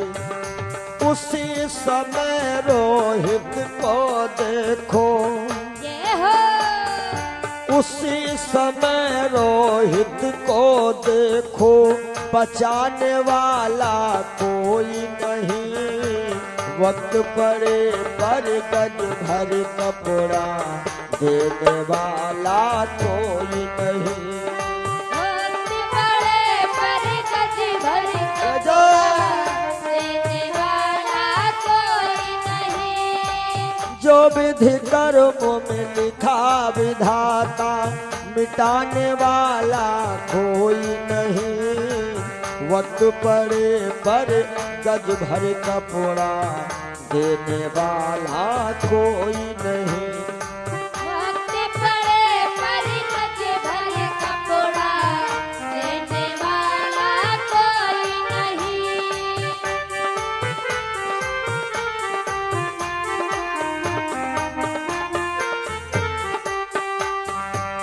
वक्त पड़ा देखो रामचंद्र पे, बन को गए दोनों भाई। राम गए और लखन गए थे, साथ गई सीता माई। देखिए प्रभु जी ने जलंधर की पत्नी बिंदा का साथ में छल किया था, तो बिंदा सती ने यह श्राप दिया था कि हे हरि छलो हमें नर देहा, नरतन धरो श्राप मम एहा। और तुम मोहि छला मोर पत जाई, लेह विपिन तब नारी चुराई। वक्त पड़ा देखो रामचंद्र पे, बन को गए दोनों भाई। राम गए और लखन गए थे, साथ गई सीता माई। हुआ क्या? कर्मों का फल। और वन में हरण हुआ सीता का, वन में हरण हुआ सीता का, बचाने वाला कोई नहीं। वक्त पड़े पर गज भर कपड़ा, देने वाला कोई नहीं। वक्त पड़े पर गज भर कपड़ा, देने वाला कोई नहीं। जो विधि कर्म में लिखा विधाता, मिटाने वाला कोई नहीं।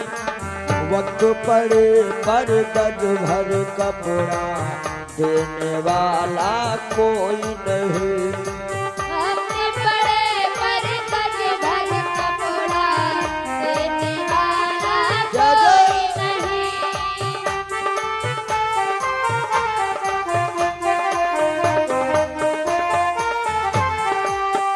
हाँ जो विधि कर्म में लिखा विधाता, मिटाने वाला कोई नहीं।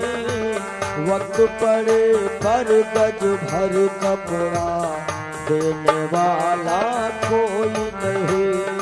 वक्त पड़े पर गज भर कपड़ा, देने वाला कोई नहीं। हाँ वक्त पड़े पर गज भर कपड़ा, देने वाला। जैसे मैया यशोदा ने कहा कन्हैया, वन में सीता का हरण हुआ, और सीता का हरण सुनते ही मेरे कन्हैया राम बन गए। लक्ष्मण लाओ धनुष बाण, में जिंदा नहीं छोड़ूंगा रावण को। यशोदा चौंक पड़ी, हम किसको कथा सुना रही थी, ये कौन आ गया।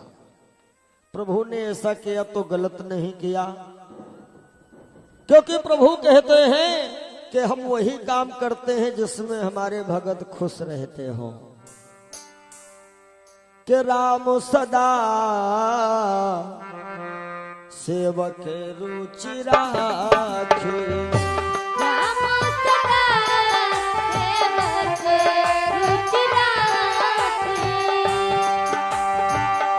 रामो सदा सेवक रुचि राखी, रामो सदा सेवक रुचि राखी, और वेद पुराण वेद पुराण साधु सब साथी, वेद पुराण साधु सब साथी। हो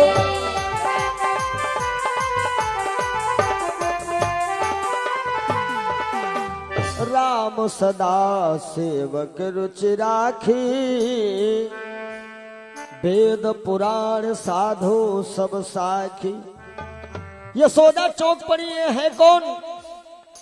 तो राम फिर से श्याम बने, और जब राम श्याम बने ना, यशोदा हाथ जोड़ करके बैठ गई, मेरो लाला तो राम है।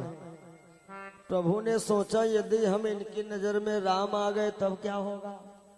कन्हैया ने माया का ध्यान किया, और जैसे माया की फेरी लग गई ना, जैसे माया आई, यशोदा के अंदर की भक्ति जो है भाग गई, क्योंकि दो नारियों का सवतिया डाह है।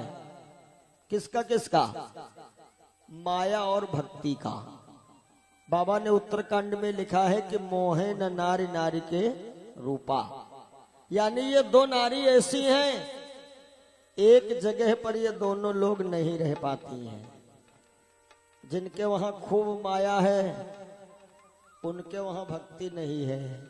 भागवत तो बहुत बड़ी चीज है, सत्यनारायण कथा नहीं सुन पाते हैं, माया खूब है। लेकिन है माया माया, वो सुखी नहीं है, चाय बगैर शक्कर ही पिएंगे। पैसा खूब है, सब्जी खाए नहीं पाओ, पियते हैं करेले का जूस, जमुना का पत्ता। डॉक्टर लिख के दे देते हैं, तली भुनी चीजें खाई हो जल्दी मर जाएगा। और जिनके पास भक्ति है, माया से जरूर परेशान है, लेकिन भक्ति है तो सुखी बहुत है। चाहे खेतम सोवे, चाहे खरिहाना, चाहे खाली गुड़े खाए पानी पे, चाहे मीठ चाय पे, चाहे शरबत खाते तो है बढ़िया मन का माना। और ये सुंदर सी काया माये माया है, बढ़िया खाए पे नहीं पाए रहे, मरे चले गए, माया का हुई है। सज धज कर जिस दिन मौत की शहजादी आएगी, ना सोना काम आएगा ना चांदी आएगी। सुनो, जैसे माया ने फेरी लगाई, यशोदा की भक्ति भाग गई। अरे कन्हैया तू अभी भी जग रहा है? कन्हैया बोले कथा ही इतनी बढ़िया थी, हमें नींद आई भी नहीं। यशोदा बोली तो आज के बाद तुम्हें कथा कबू न सुनाओ। कि सो जा मेरे लाल बितल सारी रहना, सो जा मेरे लाल बितल सारी रहना, जय हो।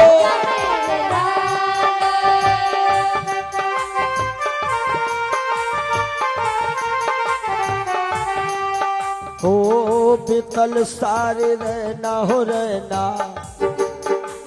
राम जी, मैया यशोदा कह रही हैं, हाँ बितल सारी रहना, हो रहना, बितल सारी रहना, बितल सारी रहना, हो रहना, बितल सारी रहना, बितल सारी रहना, हो रहना, बितल सारी रहना, सो जा मेरे लाल बितल सारी रहना, सो जा मेरे लाल बितल सारी रहना, सो जा मेरे लाल। जय हो।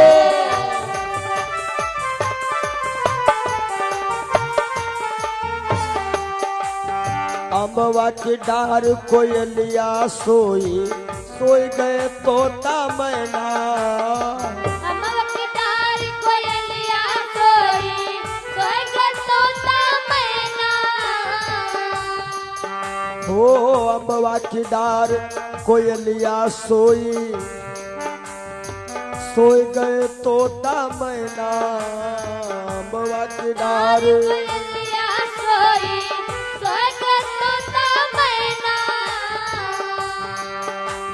मेरे श्याम तू क्यों ना सोए हो,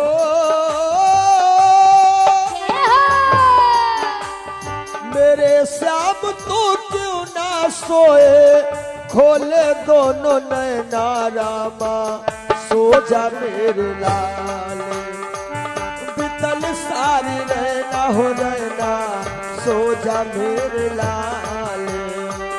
बितल सारी रहना क्या बात है, सो जा मेरे लाल, बितल सारी रहना कन्हैया, बितल सारी रहना सो जा मेरे लाल, बितल सारी रहना सो जा मेरे लाल।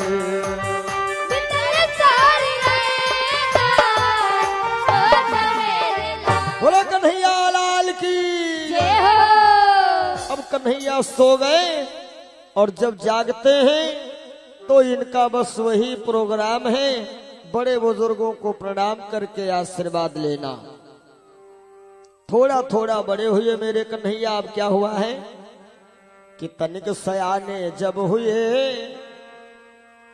श्याम और बलराम, तनिक सयाने जब हुए श्याम और बलराम, अरे तब माखन लीला बना उनका पहला काम, माखन लीला बना उनका पहला काम।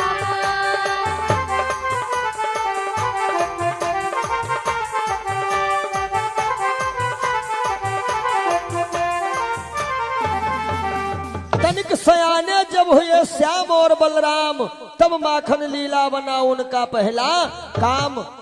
इस लीला को लोग क्या कहते हैं बताओ कन्हैया, तो माखन चोर थे।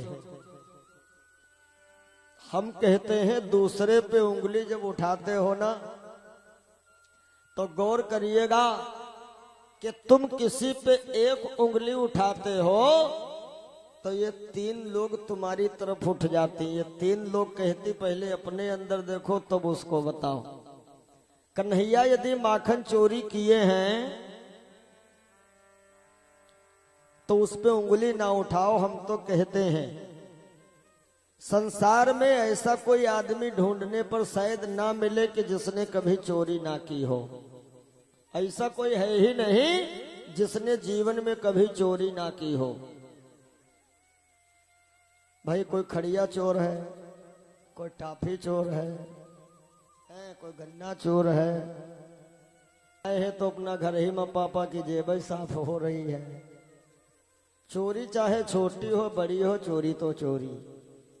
कन्हैया ने सोचा कि हम कुछ ऐसी लीला रचाएं कि लोगों के दिल में एकदम हम बैठ जाएं, हमें कोई ये न समझे हम अवतारी हैं। तो कन्हैया ने छदामी भैया को बुलाए और कहते हैं आओ हम तुमको मक्खन खिलाएं। अच्छा, मक्खन कहते हैं कच्चे वाले घी को, मक्खन कच्चे वाले घी को कहते हैं। कहीं कहीं इसको लोग नैनू भी बोलते हैं, मक्खन को कहीं कहीं नैनू बोलते हैं, और कहीं कहीं मैंने सुना है मक्खन को मसखा बोलते हैं। देहात क्षेत्र में मसखा कहते हैं। एक शहर की लड़की थी, शादी गांव से हुई देहात से, तो इसने दही भर के मटके में मथानी चलाई और जब मथनिया चली तो मक्खन ऊपर आ गया। सास को बुलाया, मम्मी डब्बा ले आओ। मम्मी डब्बा लेके आई, क्या हुआ? तो बहू ने कहा मटके में मक्खन है, इसको निकालो। तो सास ने बहुरिया के पकड़ के बाल 2-4 धड़ाधड़ जमाए नालाए। ससुर नाव ले रही कटर कटर, आगे लाल कमी रह गई। अच्छा, ससुर न रहे मक्खन लाल। वह बेचारी शहर की पढ़ी लिखी लड़की, का जाने देहात में नहीं लियो जा। मम्मी अब गलती नहीं होगी। और 15 दिन के बाद फिर नंबर आया, निकला मटके मक्खन। मम्मी डब्बा ले आओ। सास आई, बताओ कहाँ है? अब बहू बेचारी वो जानत नहीं रहे देहाते में हम मसखा कहा जा सोचस मक्खन कही मरी है फिर तो बहुरिया बोली बात का है मटका में वो दे पड़े उतारो और डब्बा में भरो। सास ने कहा क्या है मटके में? बहुरिया ने कहा ससुर जी पड़े ससुर जी का निकाली डब्बा में भरो। अब क्या करे फिर मार खाए। मक्खन कहते कच्चे वाले घी को। भगवान कन्हैया छदामी को बुला के मक्खन खिलाते हैं, कहीं दही पिलाते हैं। ग्वाल बाल आपस में मीटिंग किए कि ऐसा करते हैं चलो कहीं चोरी करके खाया जाए। और जब कन्हैया माखन चोरी में आगे बढ़े तो कहीं तो ये पकड़े गए और कहीं बच गए। माखन लीला के अंतर्गत प्रभु श्याम ने सभी के दिल को जीत लिया। मैया यशोदा ने कन्हैया के सर पे मुकुट बांधा। बलराम भैया कहते हैं मैया कन्हैया के मुकुट में ये मोर का पंख जरूर लगा दीजिए। मोर का पंख कन्हैया के मुकुट में क्यों लगा है? क्योंकि राष्ट्रीय पक्षी मोर जो है ये योगी का प्रतीक है। भोगी नहीं, योगी ब्रह्म भी भोगी नहीं बल्कि योगी है। और सच्चा योग कहते किसे हैं? इंद्रियों को विषयों के साथ होने पर भी उनमें आसक्ति का ना होना, इसको कहते हैं सच्चा योग। ये राम और कृष्ण में भी था, मोर पक्षी में भी है। कन्हैया के सर पे मुकुट बांधा गया, उसमें मोर पंख भी लग गया। अब भगवान कृष्ण को कुबेर के पार्षद ने आकर के बंसी दिया है। और ये बंसी कन्हैया को कब और कैसे प्राप्त हुई? बंसी भी त्रेता युग की है। मैंने बताया था कि त्रेता युग की अधूरी कथा द्वापर युग में, त्रेता में जो राम थे वही द्वापर में श्याम हैं। त्रेता युग की अधूरी कथा द्वापर में राम जी श्याम बनकर के पूरी किए हैं। आखिर ये त्रेता की बंसी है कौन और कन्हैया को कब और कैसे मिली? वैसे एक विशेषता थी,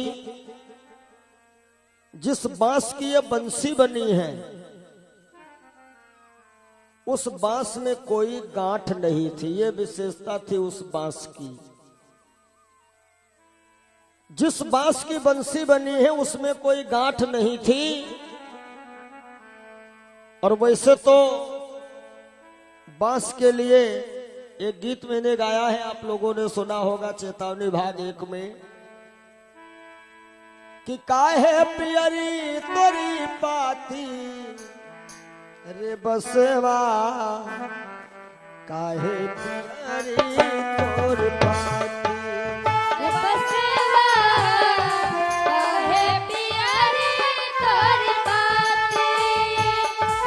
जय हो।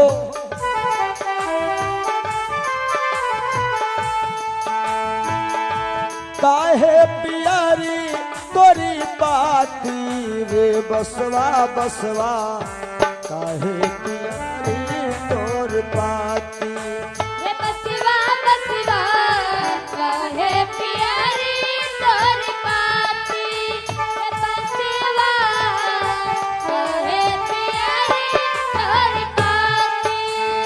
बांस कहता है जाति हमारी काट कटीली, पोढ़े पोढ़े पर गांठे, ओ जाति हमारी काट कटीली, पोढ़े पोढ़े पर गांठे। और फूल कहे फल आवत नाही, लोग कहती मोहे बापी रे बसवा, काहे पियरी तोर पाती रे बसवा, काहे पियरी तोर पाती। पाती रे बसवा बसवा काहे पियरी तोर पाती। बसवा बसवा काहे पियरी तोर पाती। बसवा जहो काहे पियरी तोर पाती। और बांस कहता है अंधेन को मैं राह बताऊं, नाम हमारो पड़ो लाठी हो लाठी, नाम हमारो पड़ो लाठी। जिनके घर में गाय पियानी तोड़ती है मोरी पाती रे बसवा काहे पियरी तोर पाती। बसवा काहे पियरी तोर पाती। बसवा काहे पियरी तोर पाती। और बांस कहता है अंधेन को मैं राह बताऊं, नाम हमारो पड़ो लाठी। जिनके घर में गाय पियानी तोड़त है रे मोरी पाती रे बसवा काहे पियरी तोर पाती। बसवा काहे पियरी तोर पाती। बसवा काहे पियरी तोर पाती। गहरी नदिया खाह लगाओ, भूखन को फल तोड़ी खिलाओ। समय पड़े पर काम में आऊं, दुश्मन की तोड़ दूं छाती रे बसवा काहे पियरी तोर पाती। बसवा काहे पियरी तोर पाती। जय जय। बसवा काहे पियरी तोर पाती।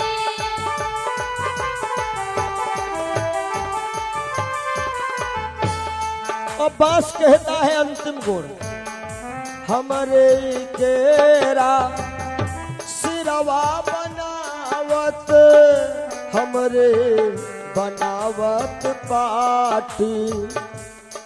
अंतिम यात्रा होती है, लोग कहते हैं कई बांस ले आओ और व्यवस्था हो जाए।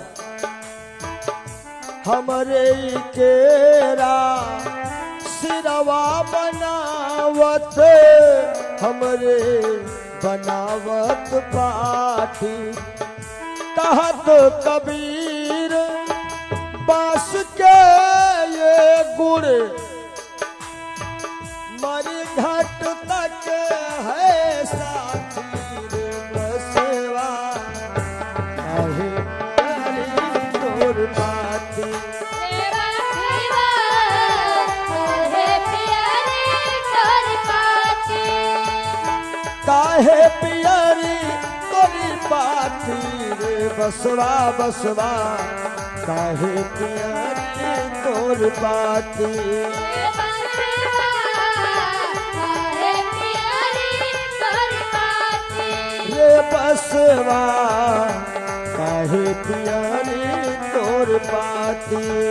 बसवा काहे पियरी तोर पाती। बोलो सदगुरुदेव भगवान की जय हो। ब्रह्म सच्चिदानंद की। जय हो। आखिर ये बंसी कौन है? इस बंसी के रहस्य की कथा आज रात्रि की बेला में हम सभी भक्त श्रवण पान करेंगे। दिन की बेला इसी जगह पे विराम लेगी और शाम की बेला में फिर आप लोगों की